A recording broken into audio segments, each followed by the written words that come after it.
Hello guys, at mag-a-unbox na po tayo. Ito, bagong phone, bagong labas, 2 weeks ago pa lang ngayon. Sa ngayon, 2 weeks ago.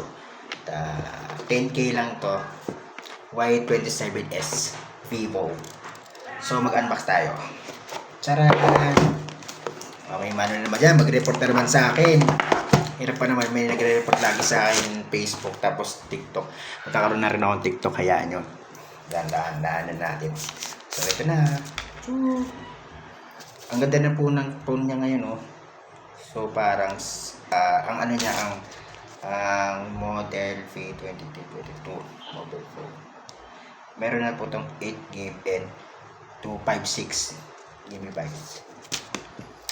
So, charan! Galing, no? Relax ang brightness para mga par. Tanggal natin yung rotation kasi ano so na charat ang application, no, si Vivo dami na, so nga lang hindi siya sige, okay na to, pwede na to, anong minuto at sinabi ko na sa inyo yung phone na to. Ngayon na kayo, 10K lang, ayos na to, but